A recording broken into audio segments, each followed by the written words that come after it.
وہاں پر اگر کوئی غیر مسلم بھائی موجود ہیں تو سوال کر سکتے ہیں۔ ہاں، میں راجیش کدر بول رہا ہوں، میں ایک انجینئرنگ اسٹوڈنٹ ہوں۔ میں آج اپنے آپ کو بہت پراؤڈ فیل کر رہا ہوں کیونکہ میں آج ڈاکٹر ذاکر صاحب کے سامنے کھڑا ہوں۔ سر، میرا سوال یہ ہے کہ آپ کے ویلیویبل اسپیچ کے شروع میں آپ نے کہا تھا کہ قرآن ہی ایک ماتر ایسا کتاب ہے جو ہر جاتی ہر دھرم کے لیے ایک انسٹرکشنل مینوال ہے، لیکن میرا ماننا یہ ہے کہ ہر جاتی ہر دھرم کے لیے، جیسے ہندو کے لیے گیتا اور کرسچین کے لیے بائبل، یہ اپنا اپنا انسٹرکشنل مینوال ہے۔ سر، تو میرا سوال یہ ہے کہ کیا قرآن ہی ایسا کتاب ہے، کوئی دوسرا کتاب نہیں ہے جو دوسرے جاتی دوسرے دھرم کے لیے اس کا انسٹرکشنل مینوال ہوگا؟ بھائی صاحب نے بہت اچھا سوال پوچھا ہے۔ انہوں نے کہا ہے کہ میں نے میرے تقریر میں کہا کہ قرآن ساری جاتی کے لیے انسٹرکشن مینول ہے۔ میں نے میرے تقریر میں کہا کہ قرآن سارے انسانوں کے لیے انسٹرکشن مینول ہے۔ اور آپ کا یہ سوال ہے کہ آپ کے حساب سے وید اور بھگوت گیتا ہندو کے انسٹرکشن مینول کتاب ہے، قرآن مسلمان کی کتاب ہے، انسٹرکشن مینول ہے، تو کیا صرف قرآن ہی سارے انسانوں کے لیے انسٹرکشن مینول ہے، ایسی کوئی اور کتاب ہے کہ نہیں؟ یہ سوال بہت اچھا ہے۔ اس کا جواب قرآن مجید میں اللہ تعالیٰ فرماتے، سورہ رعد میں سورہ نمبر 13 آیت نمبر 38 میں اللہ تعالیٰ فرماتے لِكُلِّ أَجْلٍ کتاب، کہ ہر دور میں اللہ نے ایک کتاب نازل کی، ہر دور میں اللہ نے کتاب نازل کی۔ نام سے قرآن مجید میں 4 کتابوں کا ذکر ہے جو اللہ تعالیٰ نے نازل کی، توراہ، زبور، انجیل اور قرآن۔ توراہ نازل کی گئی تھی موسیٰ علیہ السلام پر، زبور نازل کی گئی تھی داؤد علیہ السلام پہ، انجیل نازل کی گئی تھی عیسیٰ علیہ السلام پہ، اور قرآن جو آخری کتاب ہے نازل کی گئی تھی آخری پیغمبر محمد صلی اللہ علیہ وسلم پہ۔ آپ کا سوال ہے کہ صرف قرآن سارے انسانوں کے لیے، باقی کتاب نہیں ہے؟ ابھی یہ 4 کتابوں کا قرآن مجید میں ذکر ہے، لیکن قرآن مجید میں یہ بھی کہا گیا ہے کہ ہر دور میں ایک کتاب ہے۔ مثال کے طور پہ صحف ابراہیم وہ بھی کتاب ہے۔ تو اللہ تعالیٰ نے کئی کتابیں نازل کی ہے، صرف نام سے 4 کا ذکر ہے، اس کے علاوہ اور کتابیں ہیں۔ کوئی مجھے ہندو پوچھتا ہے کہ آپ کہہ سکتے ہیں کیا وید اللہ کی کتاب ہے؟ میں کہتا ہوں کہ قرآن مجید میں نام سے وید کا ذکر نہیں ہے، تو میں یہ نہیں کہہ سکتا ہوں کہ وید اللہ کی کتاب ہے۔ میں یہ کہہ سکتا ہوں ہو سکتا ہے، میں نہیں جانتا، ہو سکتا ہے وید اللہ کی کتاب ہے، ہو سکتا ہے نہیں ہے، کیونکہ قرآن مجید میں اس کا ذکر ہے۔ میں 100% نہیں کہہ سکتا ہوں کہ یہ ہے، لیکن میں یہ جانتا ہوں کہ جتنی بھی کتابیں قرآن مجید کے پہلے نازل ہوئے وہ صرف اپنے لوگوں کے لیے تھی اور ہدایت تھی ایک وقت کے لیے۔ جتنی بھی کتابیں نازل ہوئی قرآن مجید کے پہلے، چاہے توراہ ہو، زبور ہو، انجیل ہو، یا جتنی بھی کتابیں جس کا ذکر قرآن مجید میں نہیں آتا ہے، وہ نازل ہوئی تھی اپنے لوگوں کے لیے۔ وہ پیغام کا عمل کرنا چاہیے جب تک نئی کتاب نازل نہ ہو۔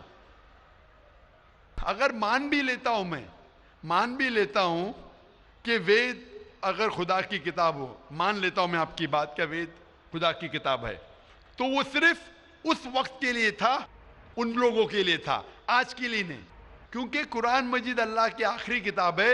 وہ صرف مسلمانوں کے لیے نہیں اور صرف 1400 سال پہلے کے لیے، کیونکہ وہ آخری کتاب ہے، وہ ساری انسانیت کے لیے تھی اور قیامت تک ہے۔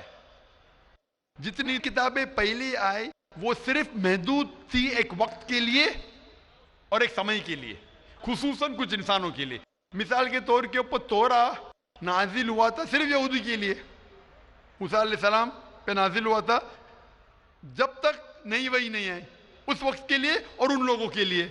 آج کیونکہ قرآن مجید آخری کلام ہے، وہ صرف مسلمانوں کے لیے نازل نہیں کیا گیا تھا، صرف عربوں کے لیے نہیں، لیکن سارے انسانوں کے لیے۔ اور جو قرآن مجید کا پیغام ہے وہ صرف 1400 سال پہلے کے لیے نہیں ہے، وہ قیامت تک کے لیے۔ اسی لیے اگر میں مان بھی لیتا ہوں وید خدا کا کلام تھا، وہ صرف اس وقت کے لیے تھا، اور جتنے بھی اللہ کے کلام جو قرآن مجید کے پہلے آئے، وقت کے دوران ان میں ملاوٹ ہونے لگی۔